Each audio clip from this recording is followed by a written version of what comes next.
Vamos falar hoje sobre o valor da palavra. O Renato, na semana passada, falou sobre o valor da adoração e hoje eu gostaria de conversar um pouco com vocês sobre o valor da palavra.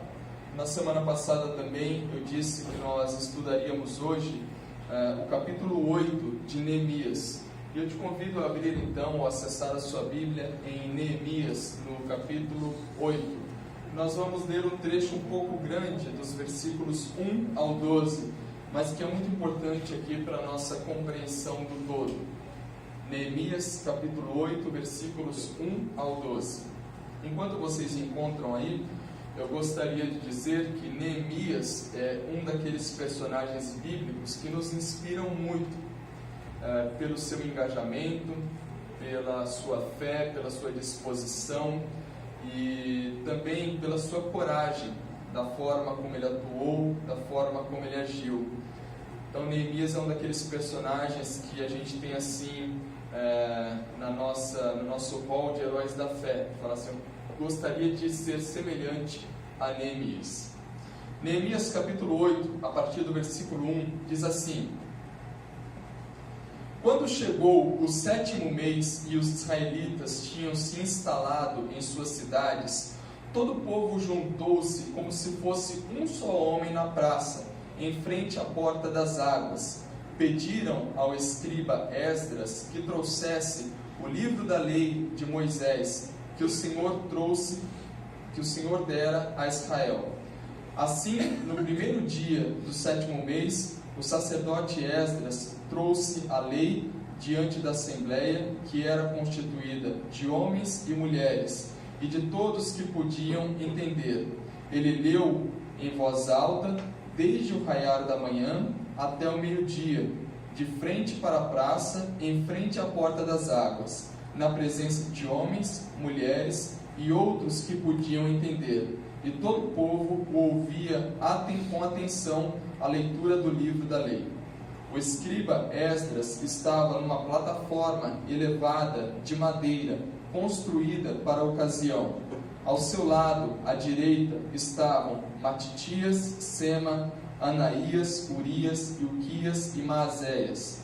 E à esquerda estavam Pedaías, Isael, Malquias, Hassum, Rasbadana, Zacarias e Mesulão.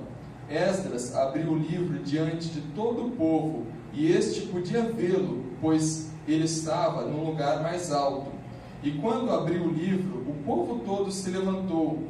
Esdras louvou o Senhor, o grande Deus, e todo o povo ergueu as mãos e respondeu: Amém, Amém. Então eles adoraram o Senhor prostrados, rosto em terra. Os levitas, Jesua, Bani, Serebias, Jamim, Acube, Sabetai, Odias, Maazéias, Quelita, Azarias, Josabade, Hanã e Pelaías instruíam o povo na lei, e todos permaneceram ali. Leram o livro da lei de Deus, interpretando e explicando, a fim de que o povo entendesse o que estava sendo lido. Então Neemias, o governador, Esdras, o sacerdote e escriba, e os levitas que estavam instruindo o povo, disseram a todos: Este dia é consagrado ao Senhor, nosso Deus, nada de tristeza e de choro, pois todo o povo estava chorando enquanto ouvia as palavras da lei. Neemias acrescentou: Podem sair, comam e bebam o melhor que tiverem, e repartam com os que nada têm preparado. Este dia é consagrado ao Senhor. Não se entristeçam, porque a alegria do Senhor os fortalecerá.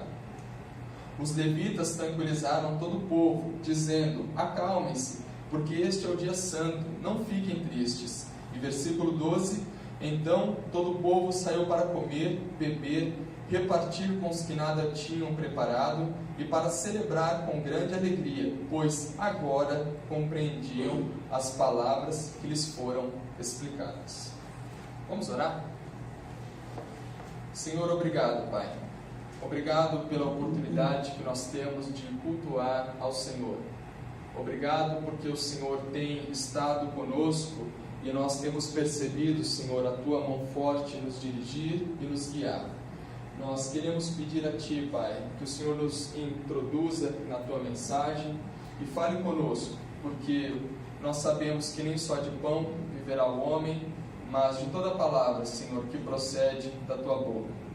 É bem verdade, Senhor, que nós já cultuamos a Ti com os louvores, com os cânticos e também com as orações.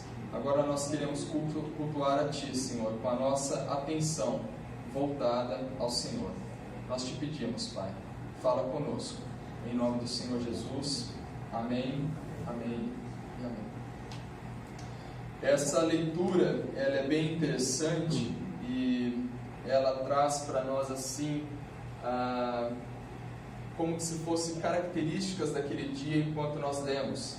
Ele fala aqui de uma plataforma que foi preparada, então aquele que estava lendo a lei, ele subia numa plataforma, tinha uma série de pessoas à sua direita, uma série de pessoas à sua esquerda, e todo o povo estava ali reunido como um só homem, prestando atenção naquilo que eles estavam falando. E quando ele abria a lei de Deus e começava a ler a lei de Deus, então todos os que estavam ali falavam amém, amém, prostravam o seu rosto em terra, adoravam a Deus. Características muito semelhantes dos cultos que nós percebemos hoje em dia. Isso é bem interessante porque traz essa nitidez para nós enquanto nós lemos. É importante a gente situar aqui onde que nós estamos nessa leitura bíblica. E eu gostaria de falar sobre isso rapidamente para que a gente possa extrair as lições desse texto de uma maneira mais profícua. O povo de Israel, ele viveu por muito tempo em uma monarquia que era uma monarquia unificada. O povo estava unido. O primeiro rei de Israel foi o rei Saul, seguido do rei Davi, então o rei Salomão. O povo estava unido como uma só nação. Contudo, depois da morte de Salomão e os seus sucessores, o reino de Israel ele se divide em dois. Nós temos então o reino do norte, que aí é chamado Israel, e o reino do sul, que é chamado de Judá. O reino do norte, ele tem sua capital numa cidade chamada Samaria, e o reino do sul tem a sua capital em Jerusalém, que as crianças cantaram aqui. Meu barco vai a Jerusalém. Enfim, o reino do sul, a capital dele era Jerusalém. Ambos os reinos se afastaram da presença de Deus. Ambos os reinos se afastaram dos preceitos da palavra de Deus e sofreram cativeiros. Eles foram tirados da sua terra para a terra de povos inimigos, ou foram invadidos também por povos inimigos. O reino do norte, ele sofreu um cativeiro assírio que durou aproximadamente 150 anos. E o reino do sul, Judá, sofreu um cativeiro da Babilônia que durou cerca de 70 anos. Ambos os cativeiros, tanto para o reino do norte quanto para o reino do sul, foi um período de grandes perdas. Porque você imagine você ser retirado do ambiente onde você está acostumado a viver, prestar culto, se relacionar com a sociedade, você é então tirado daquele ambiente, levado para um local que tem uma cultura totalmente diferente, tem costumes totalmente diferentes, tem uma religião totalmente diferente da sua e não nutre os mesmos valores que o seu. E você vê os seus filhos, a sua família e muitos dos seus parentes e amigos agora nesse cativeiro, servindo ali como escravos, servindo como pessoas que estão ali trabalhando em atividades menos qualificadas para aquilo que eles tinham capacidade de fazer, sendo usados apenas como mera mão de obra. Bom, esse texto que nós lemos de Neemias, no capítulo 8, ele relata o retorno do povo de Judá e Jerusalém, da Babilônia, para sua terra. Eles estão voltando.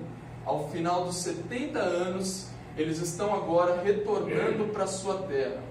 Vocês imaginem então a alegria, porque eles podem agora voltar para aquele lugar que de onde eles saíram, para o lugar que eles agora tinham apenas memória daquele lugar.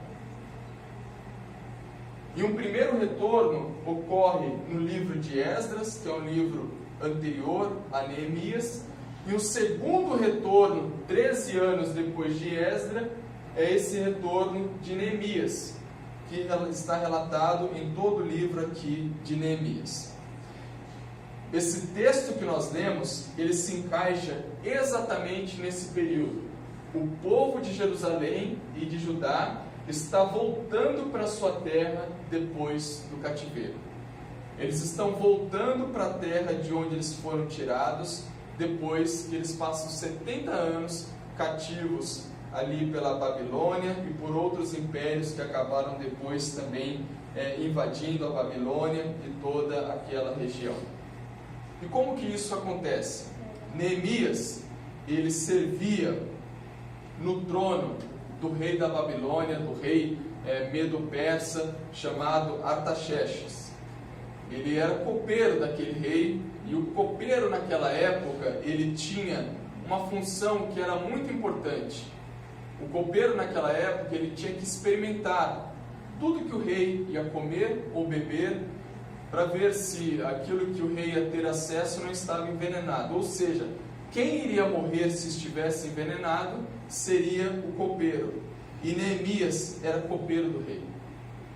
Nesse período que nós lemos, Neemias trabalhava na corte do rei, ele tinha acesso ao rei, o rei o conhecia, ele podia conversar com ele. Interessante que nesse período, Neemias recebe notícias daquele primeiro povo que tinha retornado para Jerusalém. E quando ele recebe essas notícias, trazidas pelo seu irmão, e ele pergunta como que está o povo que já retornou para Jerusalém há 13 anos atrás. Eles já estão bem, estão instalados, já começaram ali a constituir família. Como que está a minha cidade? Como que está o local onde foram sepultados meus pais? É a pergunta que ele faz. E o irmão dele transmite para ele um relato que lhe causa tristeza e choro. Porque a cidade estava em ruínas, estava devastada. Os muros da cidade que ofereciam proteção a Jerusalém estavam totalmente destruídos, danificados.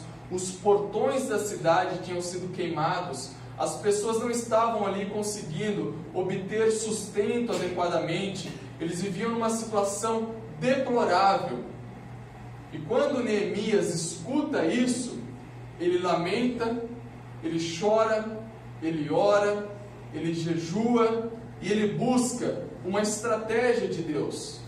Ele não se conforma com aquela situação de receber notícias, sabendo que o local onde ele viveu e que era tão lindo e tão belo, agora estava em ruínas, devastado, passando por uma situação humilhante. E a estratégia que ele tem é de pedir autorização ao rei para que o libere, deixando-o ir a Jerusalém. Ele pede essa autorização, o rei dá autorização para ele, não apenas isso, o rei dá a ele cartas que por onde ele passasse, ele poderia ali conseguir matéria-prima e mão de obra para que quando ele chegasse em Jerusalém, ele tivesse o que fosse necessário para começar imediatamente a reconstrução dos muros e a reconstrução daquela cidade. Deus providenciou isso para Neemias. Neemias retorna para Jerusalém, ele sofre inúmeras pressões, ele tem pressões externas dos povos vizinhos, que não queriam que Jerusalém fosse reconstruída. Ele tem pressões internas do povo que estava reclamando, murmurando, mas ele não perde o foco. Ele continua no seu ímpeto de reconstruir os muros de Jerusalém. Ele recruta o povo, ele é ridicularizado. Pessoas passavam vendo o muro de Jerusalém sendo reconstruído e faziam chacota com Neemias. Falavam, o que é isso? Um muro desse sendo reconstruído, se passar uma raposa nesse muro, ele cai. Neemias estava sendo ridicularizado, banalizado pelas pessoas que viam o seu trabalho e o seu suor. Contudo, em 52 dias, um tempo recorde, ele consegue finalizar toda a obra de reconstrução dos muros com aquela mão de obra, consagrando o seu trabalho a Deus. Cada etapa que ele finalizava, ele consagrava a Deus aquele trabalho, e em 52 dias as obras são finalizadas. Depois que as obras são finalizadas, ele organiza as famílias dentro da cidade, organiza o sacerdócio que iria conduzir aquele povo no seu caminho a Deus, e então surge o capítulo 8, quando o povo, isso não parte de Neemias, isso parte do povo, o povo se reúne e pede para que a palavra de Deus fosse lida a todos eles. Então tudo estava concluído, o trabalho estava acabado, os muros estavam reconstruídos, as famílias estavam organizadas, o sacerdócio foi organizado, e o povo toma a iniciativa de pedir para Neemias e Esdras que trouxessem o livro da lei de Deus, a palavra de Deus, e lesse em voz alta para eles. E eles queriam tanto isso que eles estavam reunidos ali como se fossem um só homem naquele lugar. Agora, por que eles pediram a palavra de Deus quando encerraram essa obra? Não seria agora o momento de comemorar? Por que pedir a palavra de Deus? Vamos fazer uma festa, vamos comemorar, porque a gente acabou uma grande obra, a gente acabou de finalizar 52 dias de um árduo trabalho. Porque a palavra de Deus era tão relevante, e é tão relevante, e o que nós podemos aprender com essa passagem aqui que nós lemos? Bom, em primeiro lugar, o que nós podemos aprender ao olhar para essa passagem é que todo começo ou recomeço, ele tem a sua origem na palavra de Deus. Todo começo ou recomeço parte da palavra de Deus. No versículo 1 diz: quando chegou o 7º mês e os israelitas já tinham se instalado em suas cidades, todo o povo juntou-se como se fosse um só homem na praça, em frente à porta das águas. Pediram ao escriba Esdras que trouxesse o livro da lei de Moisés, que o Senhor dera a Israel. Esse povo, ele sofreu grandes perdas por ter se afastado da palavra de Deus. Esse povo, ele sofreu grandes derrotas por ter se afastado dos preceitos da palavra de Deus. Eles perderam a sua terra, passaram 70 anos no cativeiro. Mesmo depois da libertação, a cidade deles ficou humilhada, desprotegida, sem muros, sem recursos, sem dinheiro, sem mantimento. Esse povo sofreu duras perdas. E a leitura que esse povo faz é: essas perdas se abateram sobre nós porque nós nos afastamos dos preceitos da lei de Deus.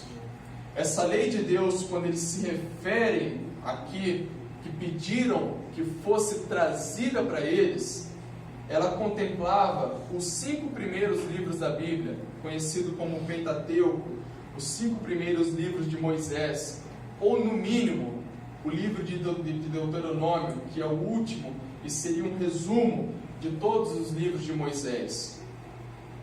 Esse povo, quando percebe que eles estão começando de novo, olha, a gente já está instalado, o sacerdócio foi organizado, vamos começar a viver de novo, a nossa vida vai começar a ter sentido de novo. Eles não queriam uma comemoração, eles não queriam uma festa, eles queriam começar a partir da palavra de Deus. Nós vamos ter um novo começo, e nesse novo começo nós queremos que seja diferente daquilo que foi no passado. No passado nós nos afastamos dos preceitos da palavra de Deus. Agora nós queremos começar com a palavra de Deus. Então nós pedimos, tragam a palavra de Deus para que seja lida para todos nós. Esse foi o pedido que eles fizeram. E se nós compararmos isso um pouco com a dinâmica da nossa vida, nós podemos também dizer que nós sofremos perdas semelhantes quando nós nos afastamos da palavra de Deus. Quando nós deixamos de nutrir a paixão pela palavra de Deus, quando nós deixamos de nutrir a sede pela palavra de Deus, nós individualmente e coletivamente como igreja também sofremos perda. A nossa fé, ela começa a se esfriar, porque a própria Bíblia diz que a fé vem pelo ouvir, e o ouvir a palavra de Deus. Então, quando nós nos afastamos, seja individualmente ou coletivamente, da palavra de Deus, a nossa fé começa meio que congelar, ela começa meio que se esfriar. Falta-nos conteúdo para conversar, para dialogar. Falta-nos uma boa palavra de encorajamento ao outro. Reparem que uma das características do povo cristão, dos crentes em maneira geral,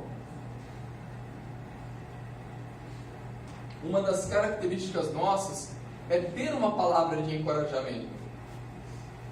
Repare o seguinte, se uma pessoa chega do seu lado e fala assim, estou passando uma dificuldade, estou há 5 meses desempregado, a nossa palavra, em geral, é uma palavra de ânimo. Deus é contigo. Deus vai abrir uma porta para você. Nós vamos orar. Eu vou levar o seu nome na igreja. Nós vamos clamar e essa porta vai ser aberta. Ou quando alguém chega para a gente e fala assim, eu conheço um casal que está sofrendo, eles vão ter um filho e estão passando por dificuldade. A nossa palavra qual que é? Uma palavra de ânimo, de encorajamento. Estamos juntos intercedendo. O Senhor entrará com a sua providência e nós cremos que tudo vai dar certo. Agora, quando nós nos afastamos da palavra de Deus, nós vamos perdendo essas propriedades que fazem parte da nossa identidade como cristãos. Quer ver outro risco que nós sofremos quando nós nos afastamos da palavra de Deus?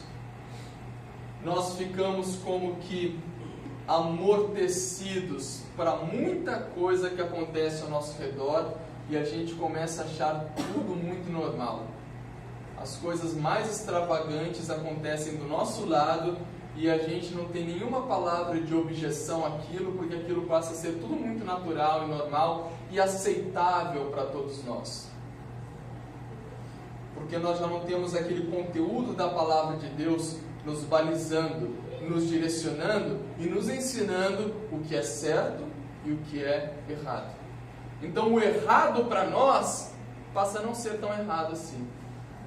Não é tão errado. O errado para nós passa a ser aceitável em muitos casos. Olha, é errado, mas não é tanto. A gente começa a perder essa propriedade de conseguir discernir aquilo que acontece ao nosso redor, pautados no que o Senhor nos ensina através da sua palavra.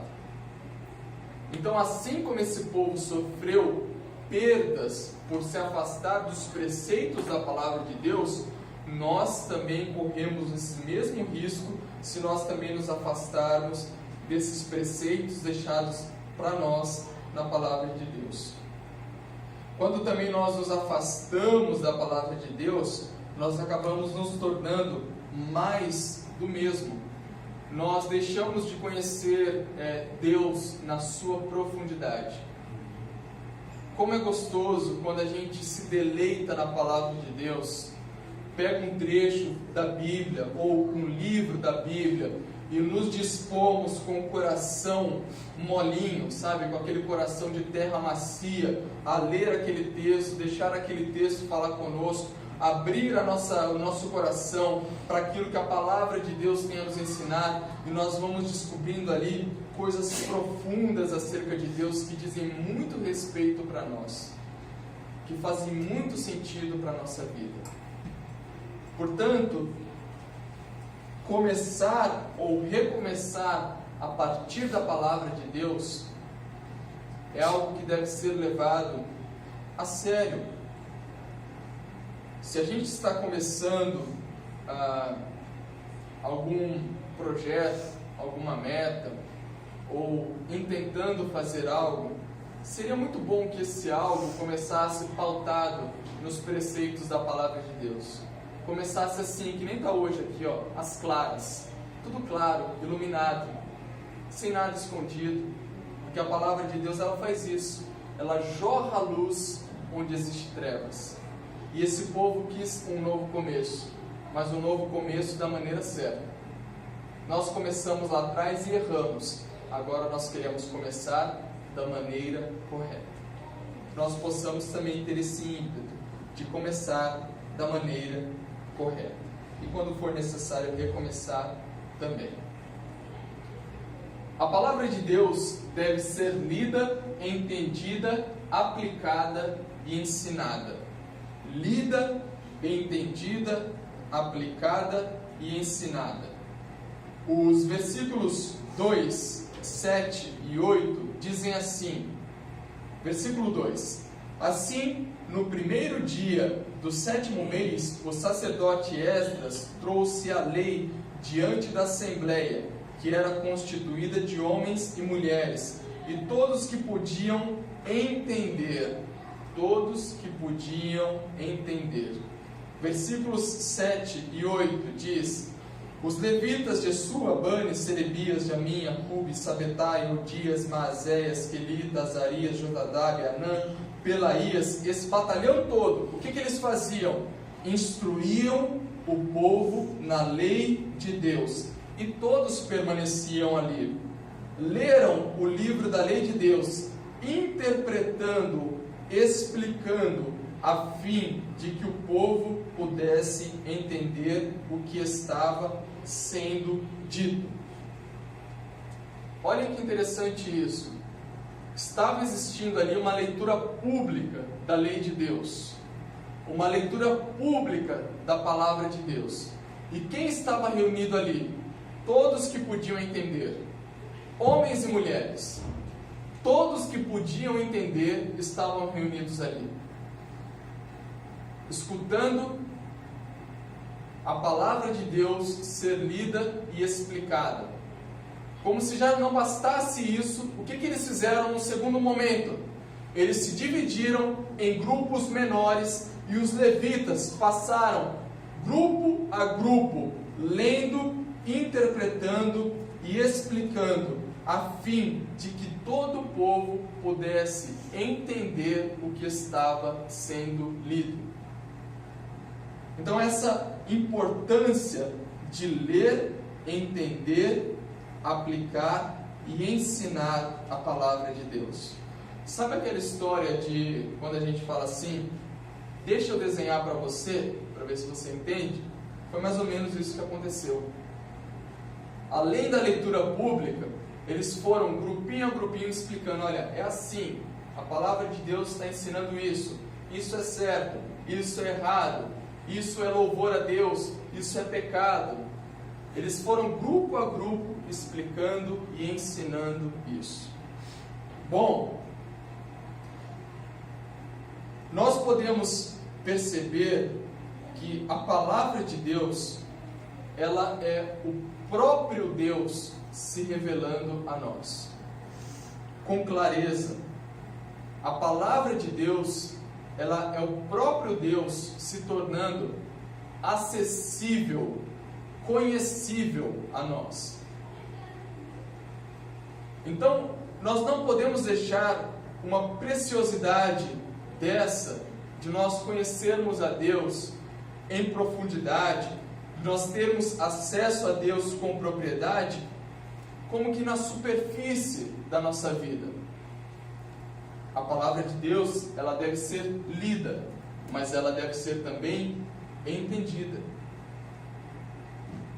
Então, ler, entender o que se está lendo, e depois que entender, a gente começa a aplicar a palavra de Deus na nossa vida, e depois que nós aplicamos a palavra de Deus, nós conseguimos então ensinar outras pessoas também a entender, ler, aplicar a palavra de Deus em suas vidas.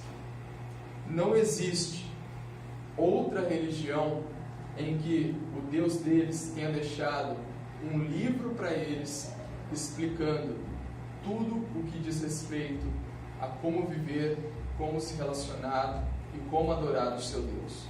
O nosso Deus, o único Deus, deixou para nós registrado de forma clara e acessível a todos a maneira como nós alcançamos, em primeiro lugar, a salvação em Jesus Cristo, e em segundo lugar, a forma como nós vivemos, adorando a Deus, adorando ao outro, servindo a Deus, servindo ao outro, amando a Deus, amando ao outro e amando a nós mesmos.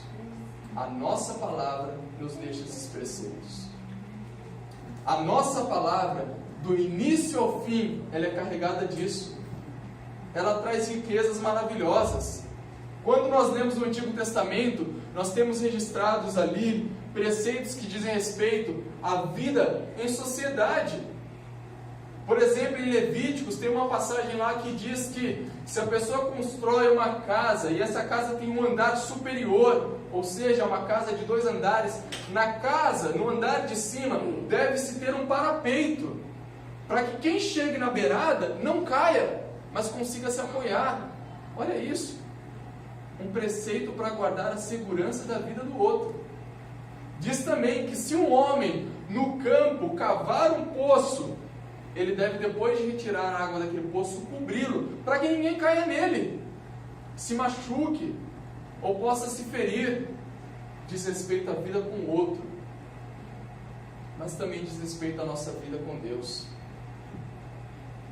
A palavra de Deus nos ensina que nós devemos adorar ao nosso Senhor, como disse o Renato na semana passada, em espírito e em verdade. A palavra de Deus nos ensina que nós devemos erguer mãos santas a Deus, sem ira e sem contenda, dizendo ao Senhor, aleluia, e palavra de adoração. A palavra de Deus nos ensina o nosso relacionamento com Deus. A palavra de Deus nos ensina o nosso relacionamento conosco mesmo, nos mostrando a importância que nós temos de termos sido criados à imagem e à semelhança de Deus, e que Deus nos valoriza e tanto nos ama que deu o seu único filho para que morresse por nós na cruz do Calvário. Então a nossa palavra é essa que torna o nosso Deus não oculto, acessível a poucas pessoas, a um grupo seleto. Não! O nosso Deus está acessível e claramente revelado a todos quantos se aproximarem da sua palavra, a todos quantos se achegarem a Ele, com esses ouvidos dispostos a aprender dele.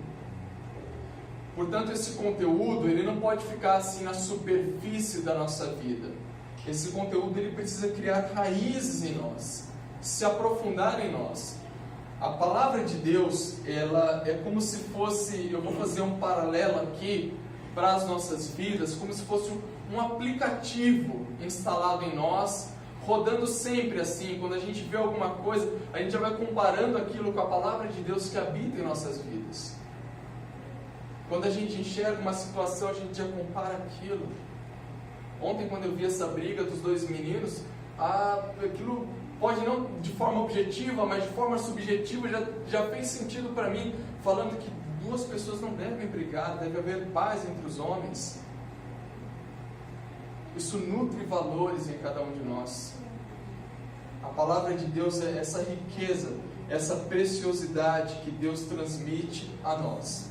E ela também não pode ser represada apenas em nós. Falar assim, olha, eu aprendi, gostei, isso vai ficar comigo, bonitinho. Não. Se fosse assim, essa palavra não tinha chegado até nós hoje. Aqui no dia... Hoje é dia? 11 de março de 2018. Teria ficado lá atrás essa palavra. Mas porque pessoas não represaram ela, ela chegou aqui até hoje. Então nós temos que ler, entender, aplicar e ensinar a palavra de Deus àqueles que nos servem. Em terceiro e último lugar, a palavra de Deus nos inspira a adoração e um profundo exame. Os versículos 5, 6 e 9 dizem assim. Versículo 5: Esdras abriu o livro diante de todo o povo, e este podia vê-lo, pois ele estava num lugar mais alto. E quando abriu o livro, o povo todo se levantou. Esdras louvou o Senhor, o grande Deus, e todo o povo ergueu as mãos e respondeu: Amém, Amém. Então eles adoraram prostrados, rosto em terra. E o versículo 9 nos diz: Então Neemias, o governador, Esdras, o sacerdote e escriba, e os levitas que estavam instruindo o povo, disseram a todos: Este dia é consagrado ao Senhor, nosso Deus. Nada de tristeza e nada de choro, porque o povo estava chorando enquanto ouvia a palavra de Deus. Bom, ao verem a palavra de Deus, olha os sentidos, a palavra de Deus interagindo com os sentidos humanos. Ao verem a palavra de Deus chegando e ser aberta ali, eles foram tomados de uma profunda reverência. Eles levantaram as mãos, disseram Amém, Amém, chegou a palavra de Deus. E quando ele começou a abrir, eles prostraram o rosto em terra e começaram a louvar a Deus, porque eles viram a palavra de Deus. E quando eles começaram a ouvir a palavra de Deus, eles começaram então a chorar e se entristecer. Então a palavra de Deus, ela nos inspira adoração e autoexame. A palavra de Deus, ela nos inspira palavras de adoração e também faz examinarmos a nós mesmos. Quando eles escutaram a palavra de Deus, eles começaram a chorar. E esse choro deles foi porque eles perceberam o quão distantes eles estavam daquilo que Deus tinha deixado para eles. Isso mexeu profundamente com eles e eles começaram a chorar. Chorar de uma forma tão intensa que os levitas tiveram que pedir: não, calma, fiquem tranquilos. Se vocês erraram, vocês estão começando agora da maneira correta. Hoje não é dia de tristeza. Nós concluímos a obra e estamos tendo um novo recomeço. Alegrem-se, porque a alegria do Senhor é a força de vocês. Ela é a força de vocês. E eles começaram então a ter essa dinâmica de examinar a eles mesmos, percebendo que eles tinham falhado e errado em muitas situações. Se nós conferirmos essa autoridade à palavra de Deus, se a palavra de Deus para nós, para mim e para você, ela não for apenas mais um livro, tipo um livro, sei lá, Dom Casmurro, um livro de literatura, se ela não for apenas mais um livro, mas se ela for de fato a palavra de Deus, se ela tiver autoridade, e nós conferirmos a ela a autoridade de palavra de Deus, nós teremos sempre diante de nós um espelho para nos mostrar como nós estamos agindo, o que nós podemos fazer, onde nós podemos melhorar ela será sempre um espelho nos inspirando um autoexame. Agora, se ela for apenas mais um gibi, uma história em quadrinhos, ou qualquer outro tipo de literatura, uma revista qualquer, não vai fazer muito sentido. Mas se a gente conferir a essa palavra a autoridade que ela tem, aí começam a se mudar muitas coisas na nossa vida. Porque a partir dela, um exame profundo pode começar a ser feito. De como está o nosso comportamento, como está a nossa ética, como está o nosso relacionamento com Deus. Enfim, nós começamos a perceber uma série de questões que impactam em nossas vidas. A palavra de Deus, ela nos inspira a adoração. Eu me recordo uma vez de um culto que eu participei numa igreja, e era um culto de jovens, estava repleto de jovens, e esse dia para mim é inesquecível. Repleto de jovens e aquele louvorzão antes do culto, todo mundo pulando e tudo mais, né? E aí iria iniciar um momento de exposição da palavra, como aquele que nós estamos tendo aqui agora. E imediatamente eu pensei, nossa, numa igreja com tantos jovens assim, deve ser difícil pregar, muita distração, um vai conversar com o outro, vai mexer no celular e tudo mais. Mas muito pelo contrário, foi incrível. Parecia essa cena, quando o pregador subiu, abriu a palavra de Deus e leu, aquela igreja ela foi tomada de uma profunda reverência. Eu não vi uma pessoa se levantar daquele lugar, e eles estavam ali escutando com avidez a palavra de Deus, e esse dia marcou a minha vida profundamente, de perceber essa reverência e essa adoração que a palavra de Deus nos inspira. De quando nós estamos escutando a palavra de Deus ou lendo a palavra de Deus, nós termos em fé a certeza de que o próprio Deus está falando conosco. Isso é muito grande. Olha, pensa nisso, o próprio Deus está falando conosco. A profundidade que isso tem é para nos inspirar reverência e adoração. As nossas músicas, e eu reparo muito, né?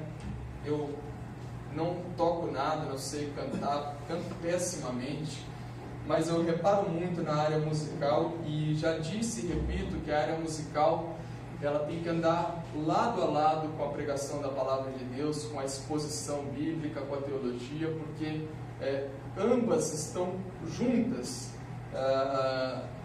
na eficácia da palavra de Deus. Mas eu reparo nas letras, e eu percebo que as letras que persistem no nosso inário, no nosso repertório, são aquelas letras que possuem um conteúdo bíblico. Letras que não possuem um conteúdo bíblico vêm e vão.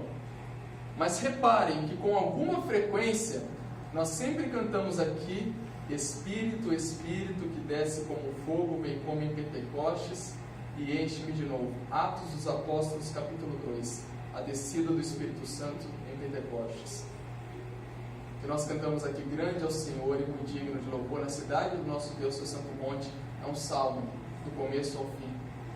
Letras bíblicas permanecem, letras que não são bíblicas vêm e vão, são meramente comerciais. Então a palavra de Deus, ela nos inspira adoração e um profundo exame.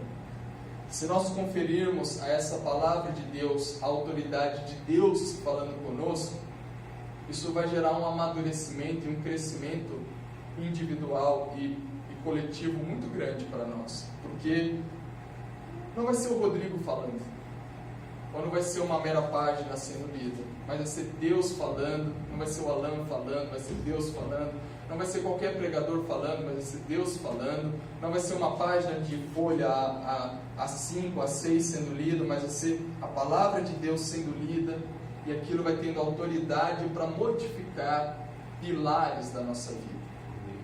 Amém? Amém. Para concluir, eu gostaria de perguntar: o que nos motiva então a ler a palavra de Deus? E com essa pergunta eu quero deixar uma provocação a todos nós, inclusive a mim. Porque infelizmente eu, pela minha vivência em seminário, dando aula e também muitos anos liderando ministérios, junto de líderes, de pastores, pela minha vivência e também observando a minha própria vida, eu percebo que muitas vezes o que nos motiva a ler a palavra de Deus é a culpa. A culpa por escutar tanta gente falar que já leu a Bíblia inúmeras vezes e você não leu nenhuma ainda. Então, aquela culpa vai motivar você a ler a Bíblia. A culpa que você tem de falar talvez assim, olha, eu negligenciei muito a Bíblia, agora eu quero começar a ler. Então esse sentimento de culpa meio que te empurra você para ler a palavra de Deus, até que de um modo forçado, né? Porque ninguém gosta de sentir culpa, né? É horrível. Então isso vai te empurrando para ler a palavra de Deus. E quando não, a palavra de Deus também é lida pelo medo. O medo de, tipo assim, se eu não ler a palavra de Deus, algo muito ruim pode acontecer comigo. Se eu não ler a palavra de Deus, Deus vai ficar muito bravo comigo e vai deixar de me abençoar. Em geral, pela minha percepção, vivência, e eu noto muito isso. Culpa e medo empurrando forçosamente as pessoas a lerem a palavra de Deus como que uma obrigação, como que um fardo, como que quem fala assim, olha, eu tenho que ler a palavra de Deus. Quando você fala assim, eu tenho, isso carrega um peso muito grande, né? Porque ninguém fala assim, olha, eu tenho que comer Häagen-Dazs, eu tenho que pular numa piscina maravilhosa, enfim. Mas quando você fala eu tenho para algumas coisas, você é carregado de uma obrigação muito grande, né? Eu tenho que... Eu queria provocar-nos no sentido de que não seja o medo e a culpa que nos motivem a ler a palavra de Deus, mas que seja o amor. O amor que nos motive a ler a palavra de Deus. E que amor? O amor de querer conhecer mais a Deus. Eu amo tanto a Deus que eu quero conhecê-lo através da tua palavra. Eu amo tanto a Deus que eu quero ser aquele bom obreiro que está escrito em Timóteo, que maneja bem a palavra da verdade. Vai para frente, vai para trás, sabe texto, contexto, onde estão as ligações. Eu quero ser aquela pessoa que tem sempre uma boa palavra a ser dita no seu tempo devido. Boa palavra como fruto macio. Eu quero ser aquela pessoa que tem uma boa palavra de temperada, ajustada para o momento que alguém esteja passando do meu lado, mas que isso seja motivado pelo amor. O amor ao nosso Deus, e não o contrário. Porque senão será uma mera obrigação, e tudo que é obrigação, convenhamos, é chato demais. Vira um negócio pesado para a gente. Então, se a gente puder desfrutar a palavra de Deus como alguém que desfruta algo que gosta muito, né? Tinha até algum tempo atrás, né? Gosto mais do que lasanha, né? Alguma coisa do tipo. Desfrutar como se desfruta um chocolate maravilhoso, um sorvete maravilhoso. Eu estou falando em comida aqui, né? Sei lá, um passeio maravilhoso. Então, você está lendo a palavra com esse ímpeto, com essa vontade, né? Eu sei que a dificuldade para muitos de nós, talvez seja uma palavra, tempo, né? Mas eu já disse que a gente pode tentar contornar isso de algumas formas. Hoje existem aplicativos que leem a palavra para você, você escuta a palavra de Deus, você faz planos de leitura da palavra de Deus. Então, eu acho que nunca existiu antes uma geração que foi tão pródiga como nós na palavra de Deus. Tem a Bíblia do bebê, a Bíblia da mulher, a Bíblia do adolescente, a Bíblia do jovem, a Bíblia do idoso, tem a Bíblia com letra gigante, extra gigante, tem Bíblia de tudo quanto é jeito. Só falta o amor para ler essa palavra e dar o devido valor a ela. Vamos ficar em pé? Vamos orar?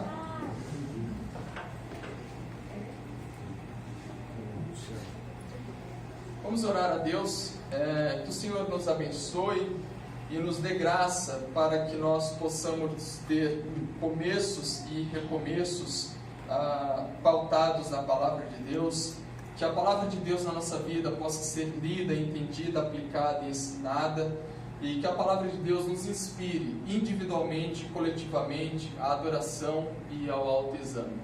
Oremos. Senhor, nós queremos Te bendizer e Te exaltar, Pai, porque o Senhor Deus é santo, bendito, fiel e maravilhoso, Pai.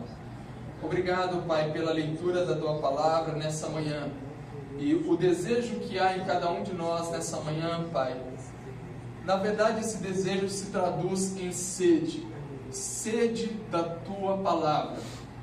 Nós queremos, Pai, voltar a ser conhecidos como o povo da Palavra, como o povo da Bíblia. Nós queremos voltar a ser conhecidos como aqueles que fazem bom uso das Escrituras Sagradas, Pai.